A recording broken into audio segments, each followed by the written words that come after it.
Olá, está começando mais um Mídia em Cheque, programa produzido e apresentado pelos alunos do curso de jornalismo da UFN. Hoje vamos falar sobre a ética no jornalismo. Estão aqui comigo o professor de jornalismo Maurício Dias, o professor de direito da instituição, Márcio Bernardes, e o jornalista Claudemir Pereira. Sejam muito bem-vindos. Muito obrigado. A ética jornalística sempre foi um assunto muito comentado e ganhou os noticiários com o famoso caso da Escola Base, em 1994. Os proprietários de uma creche foram acusados pela imprensa pelo abuso sexual de crianças. Esse fato causou revolta popular e acabou com a vida dos envolvidos. Trouxe muitas críticas às coberturas midiáticas.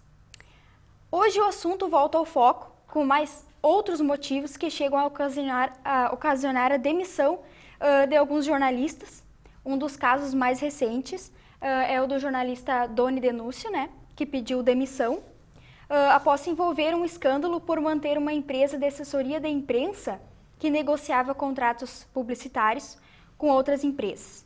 Ele teve um faturamento de 7 milhões, e sem que a emissora soubesse, o que contraria o código de ética estabelecido pela empresa. Eu queria saber de vocês o que vocês acham do jornalista manter contratos fora da emissora que ele trabalha. Depende do que é o acordado entre ele e a empresa. Não vou demonizar o contrato que A, B, ou que você tenha com empresa D, E, F. Depende do acordo. Se você faz um acordo com a tua empresa, expresso ou tácito, não importa se está escrito ou não está escrito, mas se você tem uma prática disseminada pela empresa, você tem que seguir. Uhum.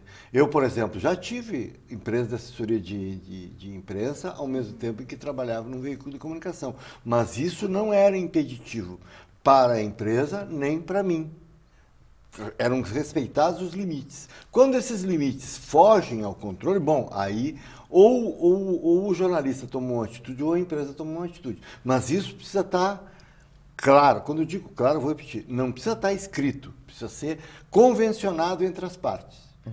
Então, no caso que você falou aí, do jornalista da Globo, aparentemente havia uma convenção, escrita ou não, no sentido contrário. Bom, se isso é o que norteia a relação entre um e outro, não há dúvida.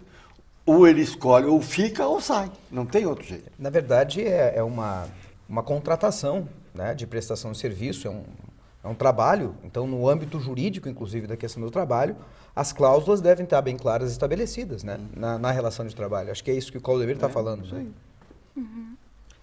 É possível trabalhar tanto em assessoria quanto em redação, são duas possibilidades. Em alguns lugares se vai se trabalhar nesses dois ambientes. O que, por exemplo, o Código de Ética vai colocar é que não se pode trabalhar ao mesmo tempo em empresa e assessoria, mas existe uma especificidade. Por exemplo, se a pessoa é repórter de política e ela faz assessoria para um determinado partido, um determinado candidato. Mesma coisa na economia, que é o caso, Então, se ele é repórter de economia e faz assessoria para alguém da área econômica que se beneficia disso. Ou seja, enquanto repórter ou enquanto editor, vai se favorecer o teu cliente, enquanto assessor, tu vai favorecer aquele veículo. Ou seja, deixa de dar informações para os outros veículos enquanto assessor, enquanto jornalista, enquanto repórter, tu vai priorizar aquela fonte. Ou seja, tu está ganhando duplamente e está prejudicando outros veículos de comunicação e está favorecendo o teu cliente. Então, nesse caso, tem que ser observado. E tem que ficar bem claro também para o consumidor de informação. O grande problema, o grande conflito, me parece, é esse. E o exemplo que o Maurício traz é perfeito. Eu lembro porque eu atuo. Eu atuei agora nem tanto, mas já atuei muito na área política. Aliás, até hoje as pessoas me vinculam a esta área. Você já imaginou se amanhã ou depois eu estou... digamos assim, vinculado a um partido, não digo nem um partido, mas a um político A, B ou C, até um bastidor. Eu fui convidado 3 vezes por prefeitos diferentes para assumir funções públicas. E olha que numa época, nós sabemos o salário do jornalista, né? Mas você tem que fazer escolhas na vida. Né? E partidos diferentes, prefeitos diferentes, e eu recusei todas. Não sou nenhum anjo, não é essa a questão. Mas você tem que ter uma baliza. Se você ultrapassa, você perde. Eu até disse para um desses, olha, até me atrai, a ideia é muito interessante, mas me convida depois que eu me aposentar. Por quê? Porque hoje eu teria que largar tudo que eu faço para fazer uma opção. Mas isso é muito pessoal, eu não estou criticando, não estou condenando ninguém. Agora, é evidente que eu como consumidor de informações, veria de uma forma bastante, não digo antipática, mas com desconfiança. Se, por exemplo, o repórter Márcio, de repente, além de fazer o noticiário político, ele é profissionalmente ligado ao vereador Maurício. Né? Aí não dá. Mas a tua conduta está de acordo com o código de ética da profissão, né? Que é justamente isso. A gente queria mostrar uma enquete que a gente fez, a opinião das pessoas sobre esse assunto, aqui no pátio da UFN 3. Confira aí a enquete. Acho que tira um pouco a seriedade do jornalista, né? Muda um pouco o foco do que ele está fazendo com o que ele pode fazer, né? Tu acha que não combina? Não combina. Eu acho que seria uma forma dele usar a imagem dele, né, e tal. Dependendo da propaganda, é óbvio, de como seria essa publicidade, talvez seja aceitável. Uma forma de ganhar um dinheiro extra? Sim. Eu concordo nesse caso. Acho que não teria problema, ou teria que ter um cuidado aí? O cuidado eu acho que seria sempre do bom senso, né, do profissional em si e tal. Acho que depende muito, uma questão meio ética, assim, eu considero dessa forma. Bom, o que vocês acharam da opinião das pessoas em relação a isso? É isso aí. Não tem. Agora, tem que ver, eu não quero entrar na especificidade, né? Hoje, primeiro que a profissão de jornalista está complicada, mas não é esse o foco do programa aqui. Mas eu lembro que havia veículos de Porto Alegre, por exemplo, conhecidos no estado inteiro, que facilitavam, pagavam salários aviltantes e, em compensação, fechavam os olhos para outras questões. Isso que nós falamos agora aqui há pouquinho como algo inaceitável, era facilmente aceitável, até não faz muito tempo. Então, tinha gente, por exemplo, que trabalhava, vou dar um exemplo assim, sem citar nome, tá? É porque eu acho que nem está vivo mais, deixa assim, né? Melhor. Que trabalhava, por exemplo, atuava na Secretaria de Turismo do Estado e fazia o noticiário turismo do veículo de comunicação. Isso é muito comum. Não pense que o visível é quando você está numa função, digamos assim, bastante vista. Né? Então o cara é secretário e é jornalista, o cara é diretor de uma empresa pública e é jornalista. Isso você vê, mas você não vê, e isso é o que interessava para os veículos e para os próprios entes oficiais, quando o cara é repórter, portanto sem nenhuma função de chefia, e também não era chefe no ente função público. Por exemplo, o cara era um repórter da assessoria de imprensa da empresa X. E era repórter, até podia ser de outro setor. O que eu coloquei foi extremo, mas era também comum. Porque é o seguinte, eu sou repórter de política e atuo num hospital público, para pegar uma coisa. E o Maurício é o editor de saúde do mesmo veículo que eu. Pô, eu tenho chegada no Maurício, ou no Márcio, para usar os que estão aqui, né? Isso também é uma coisa que era muito comum. Era um lance de esperteza do contratador, combinada com a má remuneração, a situação difícil do profissional dentro da empresa. Então, é um conjunto de coisas que acaba combinando. E é ruim, muito ruim. É isso que eu ia E o dizer, macula, né? Macula a Só que engana a população. Isso. E, Engana a população, engana o consumidor. se nós pegarmos do ponto de vista constitucional, da liberdade de expressão, nem falo só da liberdade de imprensa, mas da expressão de um modo geral, na qual a de imprensa está incluída, o próprio STF já decidiu sobre isso numa ação que julgou inconstitucional a antiga lei de imprensa, né? Porque a lei de imprensa é da década da ditadura militar, então a DPF 130, essa ação que tramitou lá, os ministros concluíram e deixaram de forma clara a interpretação constitucional de que a atividade do jornalista é uma atividade que merece ser resguardada, preservada com ampla e plena liberdade e, portanto, uma liberdade individual. Mas também há uma responsabilidade, porque o direito à informação, ele é um direito coletivo e da comunidade. Márcio, nós estamos falando do mundo ideal. Quando você descobre, por exemplo, que o piso de jornalista no interior do Rio Grande do Sul, se eu não li mal o último, uma nota que eu li de um veículo ligado à área de imprensa na internet, é R$ 2.140, e não estou fazendo juízo de mérito sobre as profissões, tá? Por favor. Dá vontade do cara ser motorista de ônibus.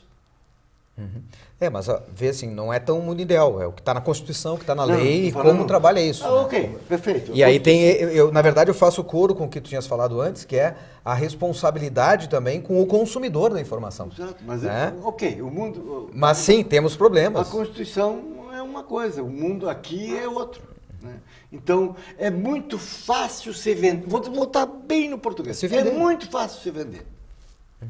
Por quê? Porque estão dadas as condições, o cara tem que pensar que ele tem que o cara, que eu digo o cidadão, antes dele ser jornalista, antes de ser motorista de ônibus, antes dele ser professor, ele é pai de família, Claro, ou antigamente claro. chamava arrimo de família, porque eu sou antigo, tá? Arrimo de família, nem ia para o exército, que era arrimo de família. Né? Então, ele tem compromissos outros muito mais importantes do que a mera questão ética. Estou falando no mundo real, não estou falando do que nós entendemos, que nós achamos. Porque eu fico pensando na minha trajetória, puxa, eu vi tanta gente se perder nesses tantos, 30 e poucos anos, que eu fico feliz de estar onde eu estou, porque acho que às vezes, sem querer dar uma de herói, não é essa a questão, porque tem mais gente, eu sou um sobrevivente, porque as tentações, São muitas. elas são... Mas é o reflexo da sociedade, né? Elas só não são maiores hoje. Eu tenho um professor aqui que convive com um aluno todos os dias. Elas não são maiores hoje pela imensa quantidade de profissionais que está despejado no mercado. Inclusive, eu queria perguntar para o Porque professor senão, Maurício. imagina quando tinha menos gente. Queria Claro. perguntar para O o preço professor do passe era Maurício, muito que é barato. professor de ética no curso. Qual a sua opinião, então, sobre isso? Sobre o caso do Doni? Isso. Bom, eu acho que a gente tem que avaliar o todo, né? Então, acho que entra aí, em primeiro lugar, como o professor disse, né, tem um contrato com a empresa e nessas cláusulas da empresa estavam colocadas ali que não era possível ter um contrato, ou seja, ali, quando ele foi admitido, ele concordou com aquilo ali, né? Mas ele deixou bastante transparente também na carta que ele mandou lá para o diretor de jornalismo da Globo, né, que ele em alguns momentos acabou esquecendo dessa questão ali, ou seja, ele acabou entrando, ele já tinha a empresa dele, já funcionava há algum tempo, mas pelo fato dele, daquilo que em alguns momentos ele achou que não era exatamente transgredir o código que a empresa colocou ali, ou seja, ele acho que ele foi sincero naquilo que ele colocou, embora não tenha sido a melhor atitude, né? Eu acho que a atitude dele de se desligar... O professor Maurício, ele teve 7 milhões de motivos para exato. achar que estava certo. Sim, exato. Eu acho que Sem fazer juízo de mérito. Sim, tem a questão do valor, né? A gente pensa no valor, mas eu acho que também, independente do tipo do valor, a gente tem que pensar que ele foi contra aquilo que está estabelecido ali com a empresa. Mas por que a mesma empresa abre mão para outras figuras, né? Por que alguém que de repente sai do jornalismo tradicional, factual, como o caso... Vamos comparar com Um outro exemplo, com Fátima Bernardes, ela pode anunciar qualquer tipo de produto. Porque ela saiu do jornalismo foi para um negócio chamado Pro entretenimento. Mas eu tenho um exemplo no jornalismo da própria Globo que me parece muito mais... Não tô invalidando desse rapaz, até porque é o mais próximo. E que, aliás, eu fiquei sabendo... Para ver como eu sou bom de assistir televisão. Nem sabia do nome dele. Descobri quando deu esse escândalo. Mas tem um outro cara que é de uma área que eu conheço e que eu assisto muito, que teve o mesmo problema e foi para a rua depois de 30 anos. Ele foi para a rua. Ele não pediu demissão. Que foi um repórter esportivo, Mauro Naves. Ele foi para a rua porque deu o número do telefone de alguém, agora não sei exatamente se é do pai do Neymar, pai do Neymar. Ou do advogado para o pai do Neymar, ou do pai do Neymar para o advogado, para que eles pudessem entender e fazer um acordo pelo que eu entendi, um acordo extrajudicial que impedisse o escândalo entre a moça que dormiu com o Neymar em Paris, ou foi estuprada por ele, não se sabe, nunca se saberá. Pelo que se sabe do inquérito, a coisa não teria... Bom, mas enfim, eu não quero entrar na questão policial, ficar só no lado jornalístico. Por que ele fez isso? Segundo eu entendi, porque era uma prática corriqueira da Globo. Eu dou o número do telefone do advogado que eu conheço, que é meu amigo, para o pai do Neymar, e em contrapartida eu tenho depois exclusividade sobre a história toda. Isso é comum. Isso é comum na Globo, na Bandeirantes, na Cacimbinha, na Rádio Belos Montes, do meu amigo Clério Talpiaz, lá em Santa Catarina. É comum.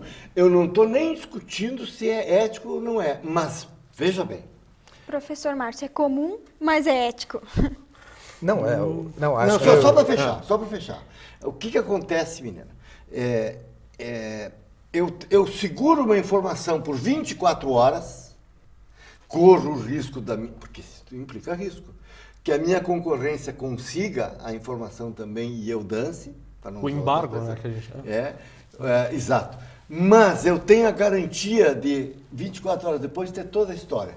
Isso acontece hoje, aqui, em Santa Maria, em qualquer lugar. E isso é parte da prática jornalística legítima.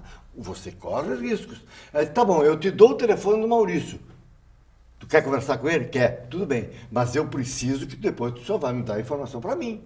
Mais ou menos, guardadas as devidas proporções, que nós não somos dados a escândalos, né, Maurício? É mais ou menos isso que aconteceu. Só que nessa dança, como ficou público que ele deu, ele dançou. Porque aí tu precisa segurar a moral vigente. Tá, mas eu acho que também tem outro elemento. O Claudemir havia falado ali, ele não está falando na ética, ele falou como é na prática, né? E a gente pode julgar se isso é ético ou não, de acordo com as normas éticas, tanto éticas em sentido lato sensu. No caso, aí houve uma hipocrisia da Globo ao demitir o cara. Claro. Faz isso correntemente. É isso que eu ia falar, essa questão, então, claro, tem que ser avaliada também no âmbito da ética, né? Isso é uma questão concreta. O fato é que, me parece que assim agindo, e a Globo me parece que também às vezes não, ela faz isso sempre, corriqueiramente, assim agindo, muitas vezes, o jornalista interfere no caso. Sim. Ele interfere na situação, no fato que ele devia relatar, narrar, inclusive com todos os cuidados para que todos os aspectos da informação, né, fossem transmitidos para o seu público. Então ele dá o número de um advogado para uma parte, né, ele está interferindo na situação, no fato em si que ele quer narrar. Para além da situação depois de ter exclusividade, talvez numa entrevista, ou saber os meandros da ação ou do caso judicial. Então, isso é muito delicado, né? É muito delicado porque fere também, me parece, princípios do ponto de vista constitucional, né? A parte legal, assim como aconteceu no caso que nós falávamos, que falaste na abertura, do próprio Escola Base. Quando estourou a grande questão da Escola Base, claro que temos elementos aí do advogado, do delegado, que queria se expor. A imprensa comprou a versão do... Sem questionar nada. Sem nenhuma... Mas era isso, troca de telefone, ó. Ele ligava para a imprensa, para todos, chamava, né, entrevista coletiva, queria ficar de popstar, eu acho, o delegado. E a imprensa mancheteou isso de uma forma, sem um mínimo cuidado, e causou uma desgraça e não aprendeu, até né? hoje. E não, eu acho que talvez tenha aprendido porque continuou fazendo de forma mais sofisticada nos últimos anos, me parece, né? Na verdade, a escola base ele vai fazer com que o próprio código de ética ele seja Repensado. revisto, né? E a questão da apuração é uma delas que vai começar, a partir desse episódio, se começa a se cobrar muito mais da apuração do que se cuidava até então. E eu acho que nesse caso aí que a gente tem aí do repórter da Globo, repórter esportivo, o Mauro Naves é o nome Mauro do cara. Naves, Eu tinha isso. dado o nome A dele. situação o que aconteceu foi que ele passou o celular do pai do Neymar para o advogado, né? Então é o contrário. Ou ao seja, contrário. entra aí a questão do sigilo da fonte, né? Então Claro. que ele, enquanto jornalista, precisa preservar, e outra, ele está passando a fonte para a parte envolvida, como você disse, né? isso é Então, muito interessante. isso Mas não- deixa claro, eu não estou achando que ele agiu corretamente. Não, Eu total. só estou achando que Que isso acontece. isso acontece corriqueiramente e como ficou público, a Globo dispensou o rapaz. Mas- Porque outros repórteres da mesma Globo fizeram coisa pior, mas ninguém ficou sabendo. Mas também em função das pessoas envolvidas, né? Por a figura do Neymar tá ali, então isso vem à tona muito mais forte. Aí é a questão mercadológica, a questão da manchete, sem ter um cuidado maior. Veja, não sei se aprendeu ou aprendeu com a escola base,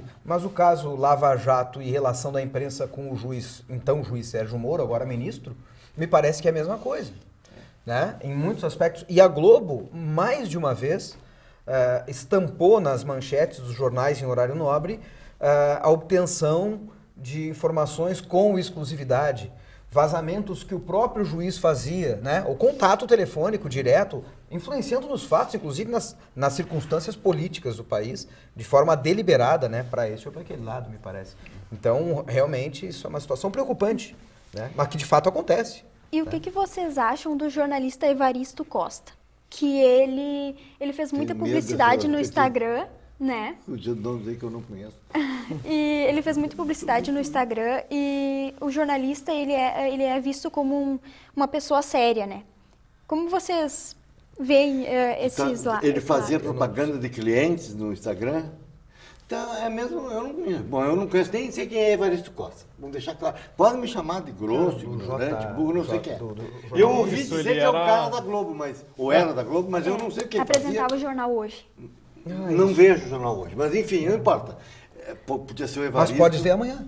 Não. Não, eu acho, o caso Eu dele, eu tenho acho mais que do que fazer nesse horário. é o fato dele usar o humor, Ele né? usar o Isso. humor. Humor, não era uma questão de comercial, né? Então, é essa a Ele questão. ganhava dinheiro com isso?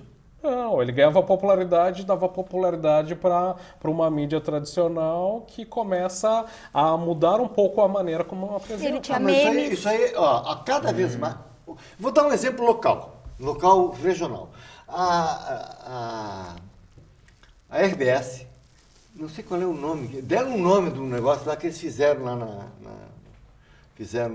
a empresa tinha um código que impedia o jornalista de fazer propaganda. Vozes conhecidas não podiam fazer propaganda. Isso era proibido. Então o que eles fizeram? Eles fizeram um negócio lá interno, não me lembro o nome, tem um nome bonito, sempre tem um nome pomposo para essas coisas. Né? Mas na prática o que foi? Separou e permitiu que a juízo da empresa, o narrador esportivo Claudemir Pereira pudesse fazer anúncio de erva mate, por exemplo. Né? Não sei se faz. Mas eu já ouvi narrador esportivo fazendo anúncio, coisa que até ontem era proibido. Repórter de voz conhecida também fazendo. Quer dizer, as estrelas da casa, pelo menos as pessoas mais conhecidas da casa, conseguiam com isso aumentar a sua renda mensal.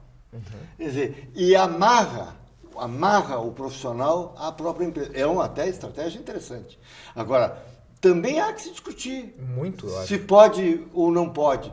Até porque é uma forma de segurar profissionais. Agora, você segura profissionais dando o direito dele fazer propaganda? Aqueles são vocacionados para isso. Eu também não vou ser eu purista aqui. Né? Mas propagandas de patrocinadores, isso também é uma outra situação. Não de patrocinadores da casa, não necessariamente do esporte. Eu usei, porque os dois que eu vi são do esporte. Porque são mais conhecidos. Porque ninguém vai perder. O repórter setorista lá esse está ferrado. Você não. A não ser que vire uma estrela, ele não vai ganhar dinheiro extra. Sim, com os âncoras, propaganda. né? Como seria o caso do Evaristo. Âncoras, Isso, aham. repórteres também, repórteres que fazem programa, sempre tem um nicho que possa ganhar dinheiro. Tem um nome pomposo, que eu esqueci qual, mas é um documento que inclusive tornou público. Mas se tu lê o documento, tu nem imagina que aquilo é para poder fazer propaganda. Quer dizer o seguinte, que objetivamente as empresas jornalísticas, elas estão flexibilizando a sua relação com os seus profissionais e desses com o público consumidor, de maneira a melhorar o quê? O negócio. Não pense que é... Não a informação, Não não a necessariamente notícia. informação. Não necessariamente informação. Até pode, eventualmente, mas dizendo assim, se eu preservar o negócio, eu preservo a informação. Até porque o negócio O hoje discurso, tu pode fazer o que tu quiser. Até porque o negócio é ameaçado pelas novas mídias, né? Pelas novas plataformas, que a imprensa também precisa se reinventar. Precisa se né? colocar e ela também precisa encontrar novas formas de sustentabilidade, Claro. porque a publicidade está migrando para outras formas, os leitores, eles querem informação de graça, então eles pouco vão pagar por algo, a não ser que seja algo muito bom, ou que seja algo que eles não têm disponível, ou então, digamos, uma assinatura estilo Netflix, eu vou pagar muito pouco para ter acesso a muito. Então o jornalismo ele passa também por essa, digamos, ele está em xeque em relação às questões econômicas, né, a sustentabilidade do negócio. Eu acho que sim, né? Até porque, pelo que me consta, é só uma constatação empírica, me parece que deve ter caído muito o número de assinaturas de jornais e coisas, depois da internet. Cair, depois, não sei, assim. mas estabilizou no mínimo. E vou te dizer mais, vocês já viram, eu estou usando, veja bem, meus amigos da RBS, eu estou usando a RBS porque é maior. Se Sim, fosse o exemplo mais exemplo visível. mais visível. Não vou falar de quem está atrás, né? Então, isso é uma homenagem à RBS, não pense que é o contrário. Como um negócio, né? Vocês já viram propaganda da Zero Hora impressa? Faz muito tempo. que eu não Faz vejo. tempo que eu não vejo isso, quer dizer. Por quê? Porque, estrategicamente, o Grupo RBS já sabe que é Zero Hora. Em algum momento, pode ser 5, 10 ou 50 anos, não importa, mas em algum momento ela deixará de ser relevante do ponto de vista do negócio. É nesse sentido que se cria o Gaúcha ZH. Né? É já um teste. Não sei nem se vai ser essa forma definitiva. Nem eles sabem, provavelmente. Mas é a que está adequada a esse momento. Vou dar um exemplo concreto, dona Milena. Quanto custa... Você sabe quanto é que custa Zero Hora todos os dias? Eu te digo, R$ 13,50. Sabe quanto é que custa Zero Hora de final de semana? R$ 7,00. Final de semana que é sábado e domingo. É sábado. Então eu vou usar o meu caso pessoal. Eu tenho assinatura digital da Zero Hora. Cada vez a gente lê menos o jornal. Eu leio 4 páginas por dia. Certo.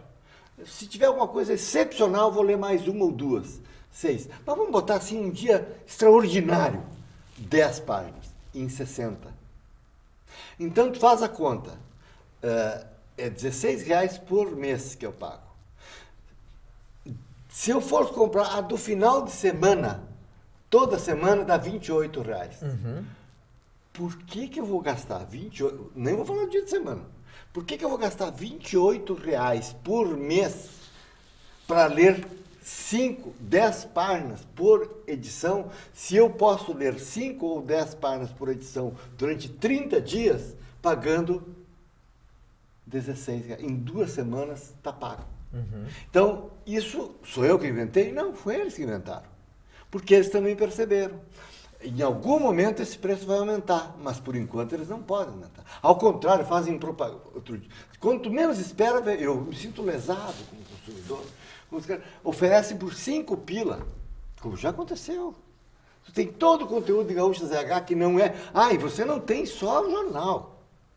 Você tem o jornal, rádio, você tem rádio, você tem conteúdo exclusivo, mas eu estou falando só do jornal. Isso, em escala menor, já começa a acontecer aqui em Santa Maria também. Né? Então, isso sou eu que inventei? Não, é o veículo. Aí nós entramos numa série de coisas. Como é que tu vai prender pessoas? você tem que dar alternativas. É onde entra o conflito ético. Você pode fazer. O narrador esportivo, não sei se é de erva mate, mas eu usei aqui. Alguma coisa qualquer, um produto qualquer. Vender apólice de seguro? Pode. Pode, porque estão vendendo. E isso aí vai dar o quê? O anúncio custa R$1.000, tu dá R$50 pro artista. São R$50 aqui, mais R$50 ali, mas não sei o quê, grava 7, 8 vezes por semana, já são, eu estou chutando, R$400 por um salário de R$2.000. Claro, tudo isso que eu estou falando é relativo. O cara ganha 20 mil, é 4 mil. Mas você vai ganhar 20% do teu ganho, passa a ser essa coisa extraordinária. Na rádio isso parece ser muito comum, né? Nós ouvimos rádios locais aqui de Santa Maria e o âncora do programa da rádio fazendo anúncios e propagandas. Mas são coisas e tal. diferentes, são coisas distintas. Eu acho que até o Maurício podia explicar melhor, mas como eu vivo rádio, eu posso dizer, são coisas distintas. Quando você tem eu mesmo leio todos os dias. Quando ancoro o programa do meio-dia, eu leio todos os dias lá, Sicredi, Parque Hotel Murutim. Sim, é o anunciante, né? Mas isso é diferente. Isso aí tá no conjunto, tá na leitura, como ela aqui. Ela, sei lá, se tivesse aqui apoio institucional, organizações Maurício, né? Isso é uma coisa. Outra coisa é você fazer propaganda personalizada de um determinado produto para ser publicado, além do programa que você está fazendo.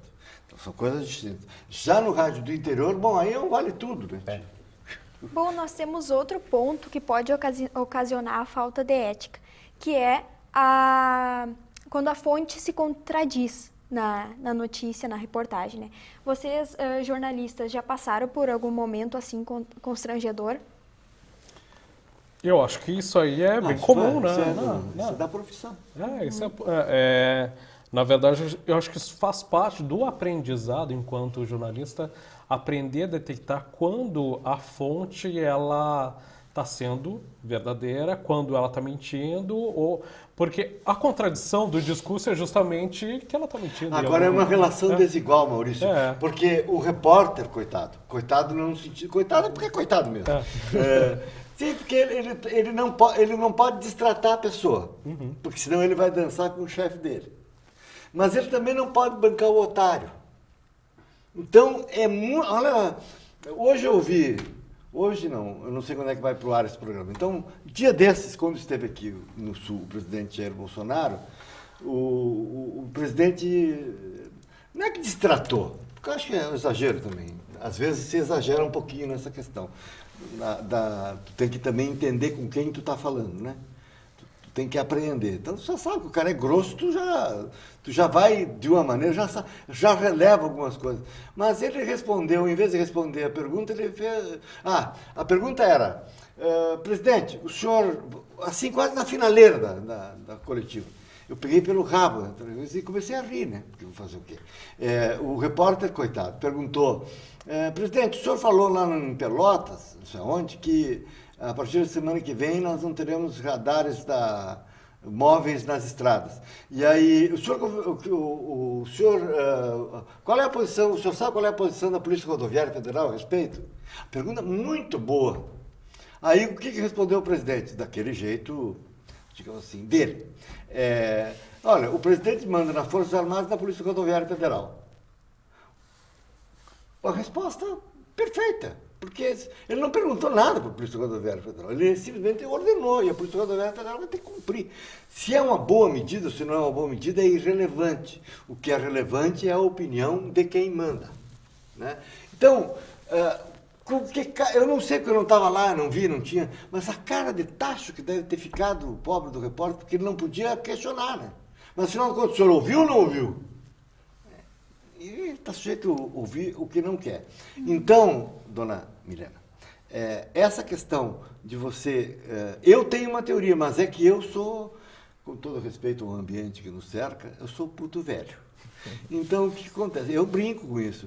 O vereador Márcio, que me passou o cachorro, ele passa uma vez só. Porque depois disso ele só sai nos meus espaços em convite para enterro. Mas isso, claro que é uma metáfora que eu estou falando, mas é o seguinte, que é muito difícil, mas eles não fazem isso com veteranos. Fazem. E aí acontece isso. Tem gente, bom observador sabe que nos meus espaços tem alguns que só sairão no necrológio. Né? Por quê? Porque sacaneiam. Mas é muito difícil, o repórter não tem esse poder. E o editor não compra isso do repórter. Pá, não compra. Por quê? Porque a visão do editor é diferente da visão do repórter. Como eu conjugo as duas, eu posso, eu tenho, claro, mas é a exceção das exceções. Normalmente o cara é enganado e tem que engolir em seco. E esperar a vez, né? Haverá outra chance. Mas tem uma relação de confiança, né? Parece que deve se estabelecer entre fonte Isso. Sim, é fundamental, né? Qual a maneira da gente prevenir isso, então, da fonte? Não tem prevenção. Eu acho que não tem, mas ao mesmo tempo, acho que o jornalista, ele ao mesmo tempo que tem essa relação de confiança, ele deve ter internamente uma desconfiança sempre. Eu vou te na dizer, fonte, vou né? te dar uma Buscando dica, a vou te dar uma informação dica. real. Quem sou eu para dar dica? Mas eu vou dizer uma coisa aqui que pelo menos é como eu costumo fazer. Primeiro, a tentação de romantizar é grande. Em todas as áreas. De 10 jornalistas, 9 gostariam de ser Gabriel Garcia Marques. Né? Então, e não é um defeito, podia ser pior, podia ser Paulo Coelho. É Gabriel Garcia Marques. Né? Porque, então, o que acontece? E nada contra o Paulo Coelho, apenas é o tipo de produto que ele vende, o tipo de literatura que ele faz, que eu não tenho nada contra. É dele e acabou. E é o principal nome do Brasil no exterior hoje. Vamos deixar claro, é Pelé e ele. Né? Então, vamos respeitar o cara. Além dele ter posições muito interessantes sobre o mundo e a vida. Mas não é o Paulo Coelho que está em discussão aqui. O que quero dizer é o seguinte, a tendência de romantizar as coisas é muito grande. Então, primeiro, você tem que controlar isso em ti. Pensar nisso só depois que tu fez a matéria, não antes. E segundo, nunca, como o romance é invenção, é criação, nunca criar, nunca inventar. Eu costumo dizer, uma vez, um cara que já morreu, chamado César Dalla Corte, vou dar o nome, me constrangeu de uma forma bárbara, num primeiro momento, assim. Ele era presidente nem sei que não era o nome do partido, mas era a antiga Arena. Depois era outra coisa. É do PP depois? PP. PDS. Não, PDS, um desses aí. PP. Ele me encontra no calçadão um sábado e diz o seguinte, olha, se não é de cara do sabia nem enfiar a cabeça. Me apresentou, estávamos nessas épocas, um bando de deputados, eu queria aparecer para os caras aparecer no bom sentido para os caras de chefes, de lideranças estaduais, me encontrou no calçadão. Esse é o Claudemir Pereira. Ele é comunista.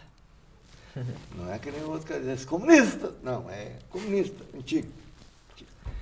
Mas eu era o último. Mas eu gosto dele, ele disse para mim. Eu gosto dele. E eu quero que vocês gostem dele também. Porque eu quieto, eu vou fazer o quê? Tem horas assim que calar é uma imposição. E ele disse assim, porque ele nunca escreveu nada que eu não tenha dito. É isso que eu quero dizer. O jornalista, ele não pode ser Gabriel Garcia Marques. Não pode romancear, né? Ele Inventar. pode romancear, pode, se o editor dele deixar. Mas o fundamental é a informação. E o cara não pode, se o cara disse que pão, não é cuca. É mais ou menos isso. Então, você digamos assim, elimina 95% dos problemas éticos se você não ir além das tamancas. Fizer o que... Isso não significa pouco, não, viu? Parece pouco, mas não é pouco. É muito. Se você registrar corretamente aquilo que te foi dito, você elimina. E os outros 5% é desconfiança. O delegado não tem razão sempre. Nós temos aqui o artigo 8 do Código de Ética, que é sempre considerar correto, né? O jornalista, sempre que considerar correto e necessário, ele tem que resguardar a origem e a identidade de suas fontes. O sigilo da fonte. O sigilo da fonte. Temos como exemplo o The Intercept Brasil, né? Que vem divulgando os dados sigilosos de figuras públicas do governo. né, eles estão sendo muito questionados quanto à veracidade dos fatos, já que não optaram pelo sigilo das suas fontes. Então, o que vocês pensam sobre isso? É liberdade da imprensa? Eu acho que é fundamental, em primeiro lugar, como uma garantia também desse direito, que é um direito de todos, de informação, direito de liberdade de expressão, né, direito de liberdade de imprensa, resguardar o sigilo da fonte. Na verdade, está no artigo 220 da Constituição Federal, né, como uma garantia do próprio Estado democrático de direito, me parece. Então, o jornalista tem todo esse direito de preservar a fonte. Portanto, nesse caso específico, me parece que este não deve ser o motivo pelo qual alguns levantam o fato de não ser verdadeira ou não informação. Mas acho que eles foram um pouquinho adiante, Márcio. E acho que isso é que torna mais legítima a coisa. Antes deles começar a publicar, eles pegaram a conversa minha com o Maurício no Telegram. No Telegram, que eu não uso. Deixa bem claro, não uso. Eu uso um bem mais fácil de hackear, que é o WhatsApp. Bem mais fácil. Mas enfim. Eu tô achando que é o contrário. Mas enfim. Eu acho que o Telegram é mais... Seguinte, que eles fizeram o seguinte, eles pegaram a conversa minha com o Maurício, hipoteticamente, e com o Márcio, fazemos todos o nosso grupinho Januários, não sei das quantas, e o que eles fizeram? Eles fizeram um cotejo entre aquilo que a gente falou e o que aconteceu à época dos fatos no país e tal, para ver se aquilo que nós falávamos, aquela mensagem que eles captaram, receberam, correspondia aos fatos que estavam sendo tratados na época. Exemplo, até para pegar um dado recente, a conversa, que fofocaiada, né? A tentativa de influenciar na escolha do novo relator da Lava Jato no STF, um dia depois da morte do Teori Zavascki. Então eles fizeram um dia, vieram se aquilo se é verdade, se o presidente Temer, né, nomeou mesmo a procuradora naquele dia, eles fizeram todo esse cotejo para facilitar e para ter garantido que aquilo que estão publicando está correto. Então, vai além da mera reprodução do que foi dito. Foi também a contextualização. Claro, isso dá mais credibilidade ao material. Claro, que aí é o papel do jornalista investigativo, né? Que não inventa o fato, mas ele busca, ele consegue ancorar. Então, nesse aspecto, a manutenção do sigilo é fundamental. E outra coisa, né? aqui sobre a questão da reprodução, eu não sei como é que foi, mas sei que chegou nas minhas mãos um CD, tempo que era CD, hoje seria pendrive, mas na época era CD, da conversa num gabinete da Câmara de Vereadores de Santa Maria entre dois vereadores na época. Aqui agora não é mais, nenhum deles é vereador agora. Um foi até preso e a outra não é mais, nem concorreu. Mas a conversa que houve em 2013 e que eu publiquei o CD com um áudio. A minha publicação, quem gravou lá, não sei nem quem foi. É claro. Né? Garantida a veracidade olha, a voz é do fulano mesmo. Tá, ok. Eu não tenho que ser responsabilizado. Eles que vão descobrir quem é que foi que vazou, não vazou. Então são coisas diferentes. Uma coisa é a gravação lá. Pode ser criminosa ou não. Não me cabe discutir. Agora, a divulgação como interesse público é dever até do jornalista. E nesse caso tá muito claro que tem uma importância para o interesse público, que é, então, desde digamos, esse lobby aí em diversas situações, digamos, essa transgressão que tem aí do papel entre o judiciário, entre o MP e o... Então, tem várias questões que são fundamentais verem à tona, independente de como foi feito isso. E vazamentos feitos por fontes não identificadas, isso acontece desde o caso Watergate, que é um caso considerado exemplar para o jornalismo, justamente o único filme que eu vi mais de uma vez. Eu vi 5 vezes. Todos os homens do presidente. E sempre me surpreendo. Todos os homens do presidente. Sempre, a história é a mesma, eu sempre me surpreendo. Sempre tem um detalhezinho lá. É obrigatório. O professor que não tem que ler esse filme, tem algum... Professor Maurício, como que isso pode abalar a democracia, digamos assim? Na verdade, é um elemento para a gente tentar manter a democracia, né? Eu acho que a imprensa, tem a teoria, né, do quarto poder, então ela ajuda a manter a democracia enquanto ela está revelando problemas dos outros poderes. E aí a gente tem problemas ligados ao judiciário que, na maioria das vezes, nunca são nem comentados, né? A imprensa ela tem muito receio para tratar disso. Geralmente ela fala sobre problemas ligados ao executivo, ao legislativo e deu. E ela... O judiciário sempre foi uma caixa preta, né? Que tem que ser aberta, né? Muito. O próprio executivo e o legislativo, salvo alguns corajosos, e ainda bem que estão cada vez aumentando mais, está aumentando, eles têm medo porque não sabem quando é que vai ser julgado, né? Exato. Mas essa questão E isso da está acontecendo imprensa... também em relação ao Ministério Público. Também. Mas essa questão da imprensa é muito importante, justamente por investigar e poder investigar agora, sobretudo também o judiciário, né? Até porque teve essa DPF que julgou lá a questão da lei de imprensa, ficou também declarado o direito do jornalista... DPF é uma espécie de fibra de celulose? É o nome de uma ação, né? Que tem que ser a sigla, porque o nome inteiro é Arguição de Descumprimento de Preceito Fundamental, né? E ficou lá, né, também estabelecido, declarado pelo STF como direito do jornalista, da imprensa, apurar verdadeiramente os fatos. Por quê? Porque naquela ocasião, 2009, por ali, acho que pouco depois também, ocorreu o vazamento de alguns contra-cheques de juízes, salvo engano, em Curitiba. E houve um conluio de alguns juízes, alguns judiciários, e começaram a tomar medidas, né, para intimidar a imprensa que estava divulgando aquilo. Sim, havia um processo em tudo quanto era cidade do Estado que o cara não podia se defender. Exatamente. E aí ia o ser STF, julgado a revelia num monte de lugar. o STF se manifestou, tirou essas ações, né, do âmbito das justiças e garantiu à imprensa esse direito. Porque é um direito de democracia. Eu diria que a imprensa livre. E aí teria que ter um outro programa para a gente falar da imprensa não livre pelas amarras do mercado, né, da grande empresa. Não fala empresa, fala imprensa em liberdade de expressão, das em liberdade pressões de que colocam nela, né? Aí teríamos que ter um outro programa para falar sobre isso. Mas do ponto de vista da democracia, da liberdade de expressão, a imprensa é fundamental. E não é à toa que agora estão buscando de novo criminalizar a imprensa.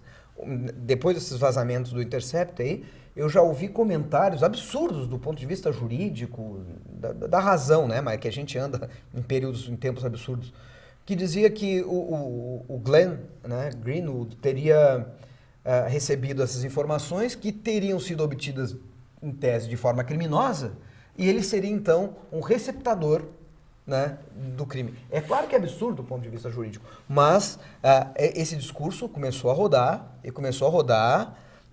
em alguns escalões do governo. Até que o Gilmar Mendes, o vilão, deu uma de Batman e disse, não, para por aí, e proibiu qualquer investigação acerca do... Sim, porque é absurdo. E aí o que nós vemos? Um governo com facetas já ditatoriais, porque ele quer calar a imprensa, criminalizar a imprensa. Bom, eu queria agradecer a presença de vocês aqui no programa mais uma vez. Obrigada. E o Mídia em Cheque fica por aqui. Nós voltamos com o próximo programa. Até mais.